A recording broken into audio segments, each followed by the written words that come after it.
అందరికీ ప్రైజ్ లారండి. ఉదయకాలాన్ని బట్టి దేవాది దేవునికి మహిమ ఘనత ప్రభావములు కలుగును గాక. మరి ముఖ్యంగా మనమందరము దేవుని యొక్క కృపలో మీరు నేను బాగున్నానని నేనైతే సంపూర్ణంగా నమ్ముతున్నాను, విశ్వసిస్తున్నాను. దేవుడు మన పక్షాన ఉన్నాడు. ఇందుని బట్టి దేవునికి మహిమ కలుగును గాక. చూడండి, దేవుడు మన జీవితాలు మేలుకరంగా, ప్రయోజనకరంగా, క్షేమకరంగా ఉండాలనేటువంటి ఉద్దేశాన్ని కలిగి ఉంటున్నాడు. అంతేగానివ్వండి మనం చెడిపోవాలా, మన ఇబ్బందుల్లో ఉండాలా అనేది దేవుని యొక్క ఉద్దేశం ఎప్పటికీ కాదు. దేవుడు ఆయన మాట మనం విన్నప్పుడు, ఆయన ఎందు మనం భయభక్తులతో జీవించినప్పుడు, ఆయన ఒకటి కాదు, రెండు కాదు, లెక్కకు మించినవి, మన ఊహకు మించినవన్నీ ఆశ్చర్యకార్యాలు, అద్భుతాలు మన జీవితంలో దేవుడు చేసేదానికి ఎల్లప్పుడూ సిద్ధపాటు కలిగి ఉంటాడు. కాబట్టి ఆయన అంటున్నాడు ఈ యొక్క గ్రంథంలో, యెషయా గ్రంథము ఇక 48వ అధ్యాయంలో 17వ వచనంలో ఒక మాట చేయబడుతుంది.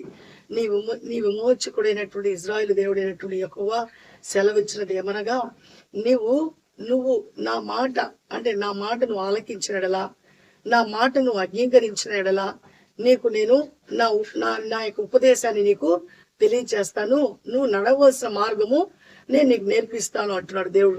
అంటే దేవుని యొక్క మాట మనం వింటే అది మనకు క్షేమకరము. ఆయన మాట విన్నప్పుడంట మనం నడవలసినటువంటి మార్గము, అంటే మనకు నడుస్తాము, మనకు దారి తెలుసు, కానీ ఇది ఆ దారికి సంబంధించింది కాదు, కనిపించేటువంటి దారి కాదు. కన్ఫ్యూజ్ లో ఉంటాం. అంటే మనకు ఉండేటువంటి సమస్యలు కావచ్చు, మనం తీసుకునేటువంటి నిర్ణయాలు కావచ్చు, వాటిలో కొన్నిట్లో మనము తడబడుతుంటాము. అంటే కరెక్ట్ గా మనము వాటి మీద గ్రిప్ మనకు ఉండదు, ఎలా పోవాలో తెలియనటువంటి ఒక సందిగ్ధంలో మనం ఉంటామన్నమాట. అలాంటి సమయంలో మనం దేవుని ఆశ్రయించినప్పుడు మనం నడవలసిన మార్గాన్ని ఆయన మనకు చూపిస్తాడంట, ఆయన నడిపిస్తాడంట. ఎప్పుడైతే ఆయన మాట మనం వింటామో, ఆయన ఎందు మనం భయభక్తులు కలిగి జీవిస్తామో, మనకు ఆయన ఏం చేస్తాడంటే క్షేమాన్ని ఇస్తాడంట. ఆ క్షేమం అంట కొంచెం కాదు, ఒక నది వలె ఉంటుందంట. ఆ నదిలో లోతు ఎంతో మనకు తెలియదు, నది యొక్క విస్తారము మనకు తెలియదు, దాని పొడవు మనకు తెలియదు. అంత వాటర్ ఉంటుంది నదిలో. అంత వాటర్ అంటే అంత సమృద్ధైనటువంటి క్షేమాన్ని దేవుడు మనకు అనుగ్రహిస్తాడంట. ఈ యెషయా గ్రంథము 48వ అధ్యాయంలో దేవుడు మాట్లాడుతున్నాడు. మనల్ని విమోచించేవాడంట, మనల్ని నడిపించేవాడంట. దిక్కు తోచని పరిస్థితిలో మనం ఉన్నప్పుడు ఆయన మనకు మంచి మార్గాన్ని చూపించి, మనము వంకర మార్గంలో వెళ్ళిపోకుండా, మనము రైట్ డెసిషన్ తీసుకోకుండా, మనము తికమకం అయ్యేటువంటి సమయంలో ఆయన మంచి రైట్ డెసిషన్ మనకిచ్చి మనల్ని ఆయన ఏం చేస్తాడంటే నిలబెడతాడంట. అది దేవునికి ఉండేటువంటి మహాశక్తి. అయితే మనం ఆశ్రయించాలని, ఆయన మీద మనము ఆధారపడాలా. ఆయన మీద ఆధారపడినప్పుడు ఎప్పటికీ మనకు నష్టం రాదు, మనకు అన్ని లాభాలే కలుగుతుంటాయి. ఆ లాభాలంట కొంచెం కాదు, నది లాంటి విస్తారమైనటువంటి ఆ యొక్క క్షేమాన్ని మనకు అనుగ్రహిస్తాడంట. మన సంతానం అంట ఇసుక రేణువుల వలె విస్తరింప చేస్తాడంట ఆయన. అంటే ఎలా అంటే సముద్రం దగ్గర ఉండేటువంటి ఇసుకను ఎవ్వరు కూడా లెక్కింప చేయలేరు. అంటే ఒక చేతి నిండా మనం ఇసుక తీసుకుంటే కూడా ఒక్కొక్క రేణువుని కన్నా లెక్క పెట్టాలంటే కూడా మన వల్ల కాదు. అలాంటిది ఎంతో సమృద్ధైన ఇసుక మనము లిమిట్ లేదు. అంత లిమిట్ లేకుండా మన సంతానాన్ని ఆయన ఏం చేస్తాడంట, హెచ్చిస్తాడంట ఆయన ఆశ్రయించినప్పుడు. కాబట్టి మనము గమనించుకోవాల్సింది ఏంటంటే, మనం చూసాం 1వ రాజుల గ్రంథము 21వ అధ్యాయంలో మనం అక్కడ నాబోతు భార్య అయినటువంటి యెజబెలు చేసినటువంటి ప్రణాళిక, భర్త ఆమె యొక్క మాట విని ఆ యొక్క నాబోతు యొక్క తోటను కావాలని ఆశపడినప్పుడు అది లాక్కునే దానికి కూడా ప్రయత్నించినటువంటి ప్రయత్నాలు. కాబట్టి దేవుడు అది చూస్తూ ఊరుకోకుండా ఆయన ఏం చేశాడు, ఆ యొక్క దైవజనుడు అయినటువంటి ఎలియాని పంపించి వాళ్ళని ఖండించి వాళ్ళ సంతానమే లేకుండా, అంటే వాళ్ళ యొక్క కుటుంబంలో వాళ్ళ వంశావళి మగబిడ్డలే లేకుండా చేశాడు దేవుడు. కారణం ఎందుకంటే దేవుని మాట వాళ్ళు వినలేదు. దేవుడు మాట విన్నటువంటి మన పితృడైనటువంటి అబ్రహాము ఒకే ఒక కుమారుడు, ఎంతో కాలం, అంటే ఆయన వయసు దాదాపు 99 సంవత్సరాల వయసులో ఆయనకి కుమారుడు ఇస్తే, ఆ కుమారుడి యొక్క ఆ యొక్క జననము, ఆయన యొక్క సంతాన అభివృద్ధి ఈ లోకంలో, ఈ ప్రపంచం ఉన్నంత వరకు అది ఏమవుతుందంటే అంతకంతకు అభివృద్ధి చెందుతుంది. కారణం ఏంటంటే ఆయన ఎందు భయభక్తులు కలిగినటువంటి కుటుంబం అన్నమాట.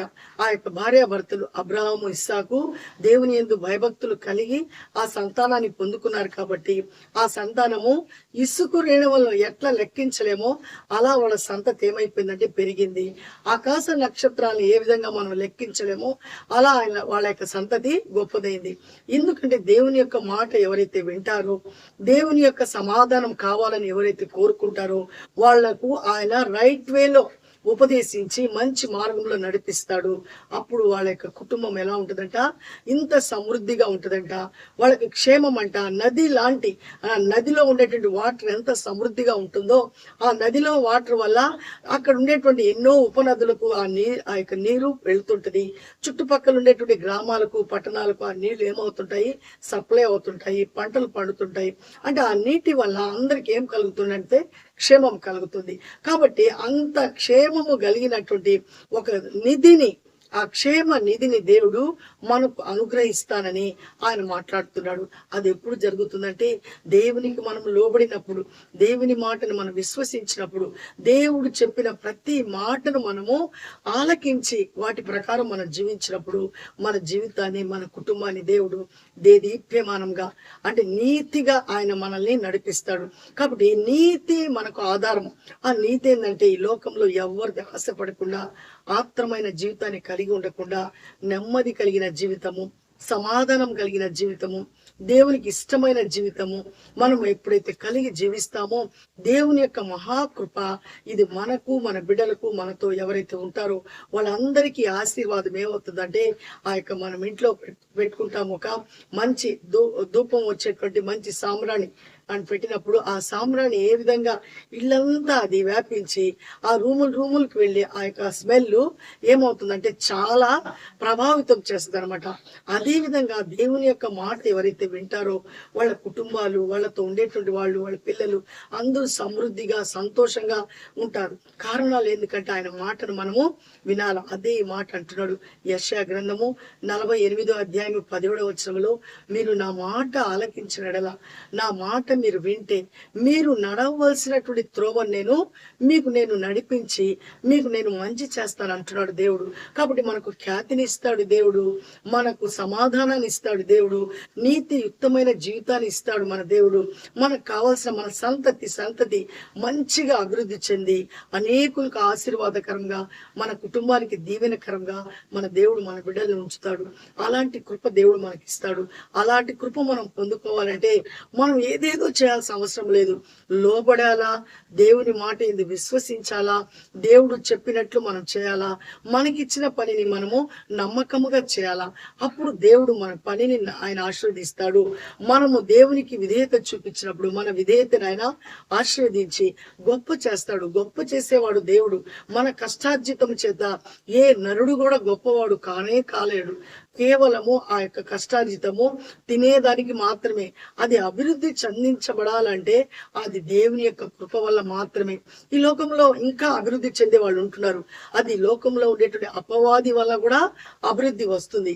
ఆ అభివృద్ధిలో సంతోషం ఉండదు, సమాధానం ఉండదు, ఎంతో భయంకరమైనటువంటి వేద అనేది ఉంటది. కాబట్టి మనము అలాంటి సంతోషాన్ని, సమాధానాన్ని మనము లోకము చాలా అభివృద్ధి చెందిపోతుంది, వాళ్ళందరూ ఇలా అయిపోతున్నారు, మనం ఇంకా కాలేదని మనం అనుకోవాల్సిన అవసరం లేదు. ఆయన సమయంలో ఆయనకి మనం సమయం ఇస్తే, ఆయన మీద మనం ఆధారపడితే ఆయన కలగ చేస్తున్నాడంటే కొన్ని క్షణాల్లో ఆయన అనుకున్నట్టు ఆయన చేయగలడు. ఎందుకంటే ఆయనకి సమస్తము సాధ్యము. ఆయన నోటి మాటతో 6 దినములో ఈ సృష్టి అంతా ఆయన చేసి ముగించినటువంటి దేవుడిగా ఉంటున్నాడు. ఆయనకి సమస్తము సాధ్యము. మనకైతే ఎంతో కాలం పట్టింది ఒక పని చేయాలన్నా, ఒక అభివృద్ధిలోనికి రావాలన్నా.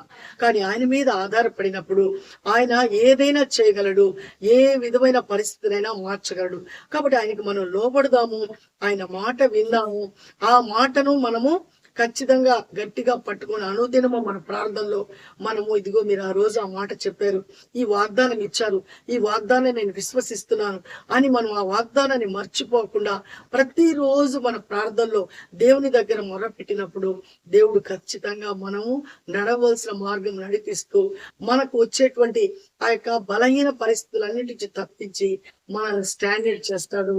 నది లాంటి సమాధానాన్ని మనకు అనుగ్రహించి మనల్ని శాశ్వతమైన ఆయన కృపతో మనల్ని బలపరుస్తాడు. అలాంటి దేవుని యొక్క కృపను మనం పొందాలంటే లోబడదాము, దేవునికి ఇష్టలుగా బ్రతుకుతాము, ఆయన నామానికి మహిమార్థకరంగా జీవిద్దాము. ఈ మాటలు దేవుడు మనకి ఇచ్చినందుకు ఆయన మన వెనుకల్లో ఈ మాటలు దీవించును గాక. ప్రార్థిద్దాము. మహోన్నతుడా, జీవం కలిగిన దేవ, జీవాధిపతి నీ స్తోత్రం నాయన. నీ మహాకృపలో అద్భుతమైన ప్రేమలో యెషయా గ్రంథము 48వ అధ్యాయము 17వ వచనంలో మీరు మాట్లాడుతున్నారు. ఇదిగో నీ దేవుడైన నా యొక్క యెహోవాను, నేను మీ యొక్క విమోచకుణ్ణి, నేను మిమ్మల్ని విడిపిస్తాను. ఇదిగో మీరు నా మాట విన్నప్పుడు మీ యొక్క త్రోవల్లో నా తండ్రి నేనుండి మీకు నడవలసినటువంటి త్రోవను నడిపిస్తాను. ఇదిగో మీకు క్షేమకరమైనటువంటి ఆ నది లాంటి సమాధానాన్ని మీకు ఇస్తానంటున్నారు, ఖ్యాతిని ఇస్తానని మీరు చెప్తున్నారు. ఇదిగో మీ పిల్లల్ని ఇసుక రేణుల వలె ఆకాశ నక్షత్రముల వలె అయ్యా మీరు గొప్ప చేస్తానని మీరు చెప్తున్నారు. అవునయ్యా, మేమైతే ప్రభా లోబడి విధేయులమై మేము శాశ్వతమైనటువంటి నీ యొక్క క్షేమము, నీ ప్రేమకు మేము అర్హులు అవుటకు నాయన మీరు చెప్పిన ప్రకారము మీ మాట విని మీ మార్గంలో నడిచే స్థితిని మా అందరికీ మీరు అనుగ్రహించండి. వీడియో చూస్తున్నటువంటి బిడ్డలు జ్ఞాపకం చేసుకొని ఏ కుటుంబంలో ఏ అవసరం ఉందో, ఏ అక్కరుందో, ఏ కుటుంబంలో సమాధానం లేదు, ఏ కుటుంబంలో బిడ్డలు లేరు, ఏ కుటుంబంలో ఆర్థిక సమస్యల చేత అయాసతమతం అయిపోతున్నారు, ఏ కుటుంబంలో రకరకాలైన బిడ్డలు ఉండేటువంటి వారు ఆ బిడ్డలతో సమాధానం లేకుండా కష్టపడుతున్నారు. అయా మీరు జ్ఞాపకం చేసుకోండి. సమాధానాన్ని ఇస్తానని మీరు చెప్పారు. ఆ సమాధానం పొందుకున్నట్టుకు నాయన ప్రతి బిడ్డని సన్నిధానానికి వచ్చుటకు కృపను అనుగ్రహించి ప్రతి కుటుంబాన్ని మీరు దీవించమని, మరలా మీ చిత్తమైతే మేము మరలా కలుసుకునే పర్యంతరము నీ బిడ్డలకు నాకు క్షేమకరమైన స్థితిని ఇచ్చి మీరే మహింపరచబడమని యేసయ్య పరిశుద్ధ నామంలో అడిగి బ్రతిమాలు వేడుకుంటున్నాను నా పరమ తండ్రి. ఆమేన్. అందరికీ ప్రైజ్ లాడండి. దేవుడు మనకు తోడే ఉండును గాక. ఆయన సమాధానము, ఆయన యొక్క క్షేమము మనకు మన పిల్లలకు ఉండును గాక. మరలా మనం కలుసుకునే పర్యంతరము ఆయన కాపుదల, భద్రత, క్షేమము మనకు తోడుగా ఉండును గాక. షాలోమ్. షేర్ చేయండి, లైక్ చేయండి, సబ్స్క్రైబ్ చేయకపోతే తప్పకుండా చేసి మన ఛానల్ అందరికీ తెలియచేసి ఇంకా అనేకులు దేవుని రాజ్యంలోనికి వచ్చుటకు, ఆ దేవుని రాజ్యంలో ఉండే శక్తిని పొందుకునేటువంటి కృపను మనము కలగచేద్దాము. దేవుని కొరకు మనం బ్రతుకుదాము. దేవుడు మనకు తోడే ఉండును గాక. ఆమేన్. షాలోమ్.